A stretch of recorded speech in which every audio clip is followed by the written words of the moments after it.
This is Lisa from Mobile Tech Review, and today we're going to do a smackdown comparison between the HP Envy 14 Spectre, the sort of ultrabook, definitely luxury notebook, and the 2011 13-inch MacBook Air. Both compete in terms of being kind of high-priced, high-end luxury items, being ultra-portable, but let's see how they compare when we take a deep look. As we take a look at the outside of these notebooks, obviously the HP is more unusual and striking looking. That's because it has a Gorilla Glass lid. The display is also Gorilla Glass, and the wrist rest has a plate of Gorilla Glass over it as well. So definitely unique looking. It is not a MacBook Pro or MacBook Air clone from the outside. Obviously it's a bit thicker here. The thickest edge is on the front for the MacBook Air. This guy's pretty much same thickness all the way through, 0.78 inches for the 14-inch HP Envy Spectre. MacBook Air is wafer thin in the front, as we all know. It gets thicker on the back. So if we turn it around, still a lot thicker, getting closer there, but in terms of portability, the 3-pound MacBook Air definitely wins, being thinner and a lot lighter. In terms of footprint, the Envy 14 is actually not much bigger. In fact, it's a little bit smaller going back to front over here. That's because HP managed to fit a 14-inch display and a 13-inch footprint. You'd think that means that there wouldn't be much room for ports, but a lot more ports on the Envy Spectre 14 versus the MacBook Air, which is, of course, like most ultrabooks, a little bit port constrained.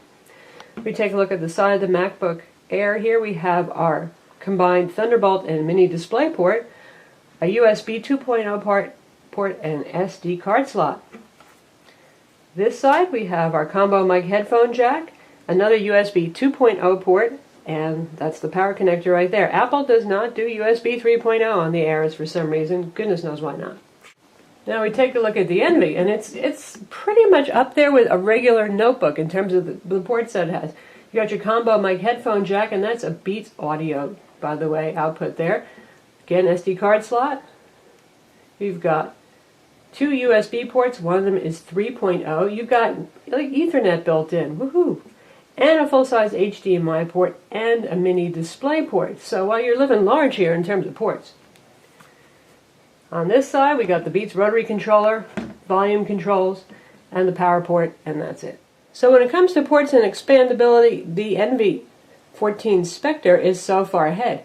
Now let's talk about expandability in terms of internals. Ultrabooks, well, you know, they're not the best of that. To make them so thin and light and give them the kind of unibody casings a lot of them have, they're just not meant to be taken apart. In fact, the batteries aren't even removable. You look at the bottom of a MacBook Air, and you have lots of teeny tiny torque screws. And you can get in there and actually access your parts. You can get to the battery in there, you can get to the SSD drive, and the RAM is soldered on the motherboard. HP tries to make it a little bit more inviting to get inside.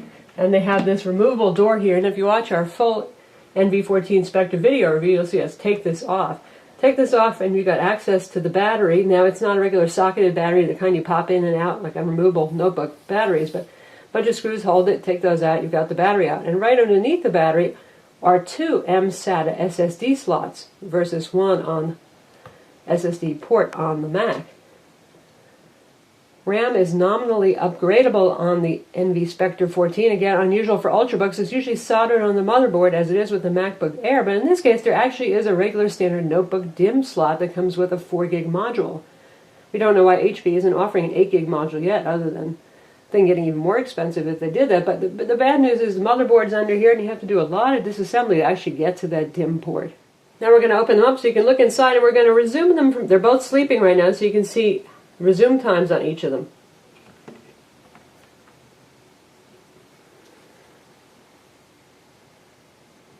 Pretty similar. So here we are looking at the insides, and yes, indeed they do look similar. HP has been kind of copying Apple's look for the interior of notebooks. We've said it, that's it. I know you guys like to talk about that a lot on YouTube.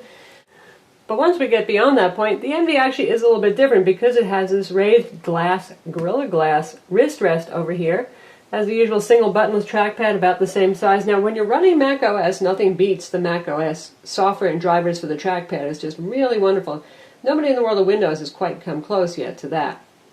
They both have backlit keyboards, and they're both better than average Ultrabook keyboards with tactile feel, better than average travel, nice white backlighting.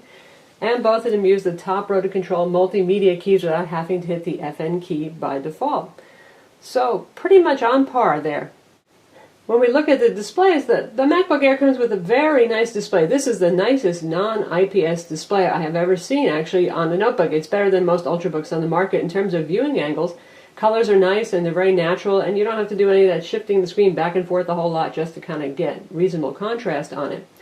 Resolution is 1440 by 900 on the Mac. They go for a 19 by 10 aspect ratio versus 19 by 9 on Windows machines, so you got a slightly different ratio for pixels there, but HP one-ups them in two ways actually, so perhaps they two-up them. You've got a 1600 by 900 pixel display here, so even higher resolution. Those of you who love high resolution will be thrilled with that, and I personally like it because at 14 inches, that's pretty readable. When you squeeze that down to 13-inch notebooks, type is getting pretty darn teeny tiny there.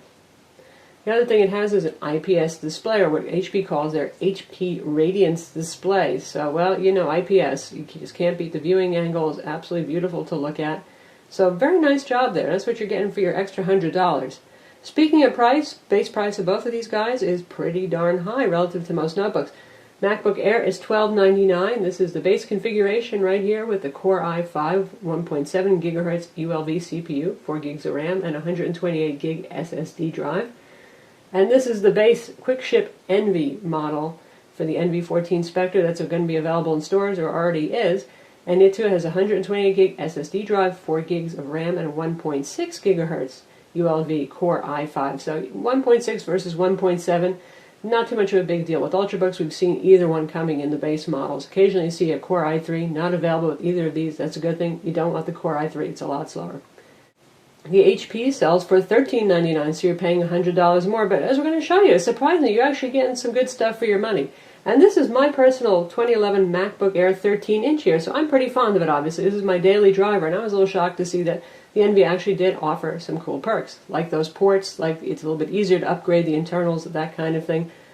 And we'll discuss some more stuff in a bit about that. If you want to get the top of the line HP 14 Envy Spectre, you're talking about some big bucks right now. HP might reduce the price after a couple of months, who knows? You know, they play with their prices a lot and have sales, but right now that is $18.99 for the Core i7 1.8 gigahertz, still 4 gigs of RAM, 256 gig SSD. Oddly, you get two 128 gig SSDs in the configuration instead. We suspect HP bought a lot of those 128 gig SSDs and is just trying to keep the price down there or something, but who knows? In terms of ultimate expandability, though, the possibilities are interesting there. But that machine's going to cost you $18.99.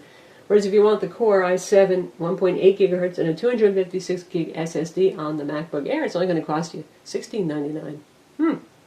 Both of these guys have Intel HD 3000 integrated graphics, which is perfectly capable for 2D work and play 1080p video. You can do pretty reasonable job with Photoshop, that kind of thing. Even some video editing, though. Really, you want to look at 8 gigs of RAM if you're doing a lot of 1080p video editing, and honestly, I would prefer a faster CPU too. But anyway, that said, there is no dedicated graphics option on either of these machines. And performance on the two is about equal. So if you're trying to pick up the MacBook Air to run Windows on it particularly, you're not going to get higher performance out of the Mac than you will out of the Envy. While we're talking about that now, as I said, I love my Mac. This is my Mac right here, but as you can see, I am running Mac OS. I like Mac OS just fine, and that's the way I use it because Apple has really tuned the drivers and the operating system to work best running Mac OS. If you run Windows on the MacBook Air, you can lose up to 2 hours of battery life, for example, and you're at the whim of Intel's generic HD 3000 graphics drivers in terms of performance and less exciting trackpad drivers. So honestly, if you want to run Windows and you're trying to decide which one of these get, I would personally pick a Windows-based machine to do that. If you want to run Mac OS, which is just great, I would certainly obviously get the MacBook Air because otherwise you're looking at a Hackintosh to try to run Mac OS and something else, but it's just that much better tuned to run Mac OS. Ultrabooks in general have very good battery life, anywhere from 5 to 8 hours of real-world use, depending on which one you're looking at. And HP really went for long battery life, both with the NV14 Spectre and with their Folio 13, which is their more basic Ultrabook.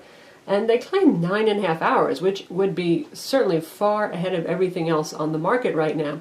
In real life, we're having a hard time killing the battery. I tell you, it really does run for about 7.5 hours easily with brightness set pretty high up. And we do have to set brightness high up because this may be a nice IPS display that has good colors, wide viewing angle, and yes, accurate res, but bright it is not. HP really didn't go with much brightness. The MacBook Air, on average, lasts me about 6 hours. So yes, the NV14 Spectre actually does last longer on a charge. They're both quite good, though, that said. In terms of heat and fan noise, well, you know, Mac Cinemas get a bad rap for being hot and noisy.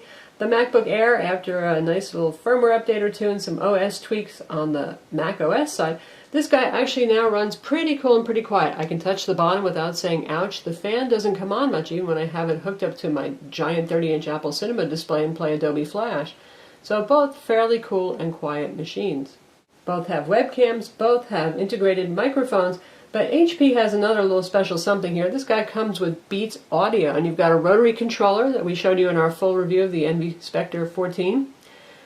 And you've got dedicated controls on the side for mute and for settings for Beats audio. And wow, what a difference in sound. Now, the MacBook Air, it sounds like your average Ultrabook. Kind of thin, kind of tinny, not too loud. But gosh, it is pretty small and light. How much can you do?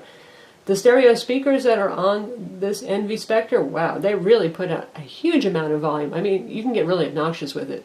I've never run it over 50% volume because it's that loud. It's very full. Of course, it's Beats audio and it's on the bass heavy side. But you can adjust your EQ settings if you're not so into bass, for example. And when we plug the same set of external high-quality stereo speakers into these guys, what a difference. The Beats audio just sounded so rich and so full. We played some movie trailers and it was really nice.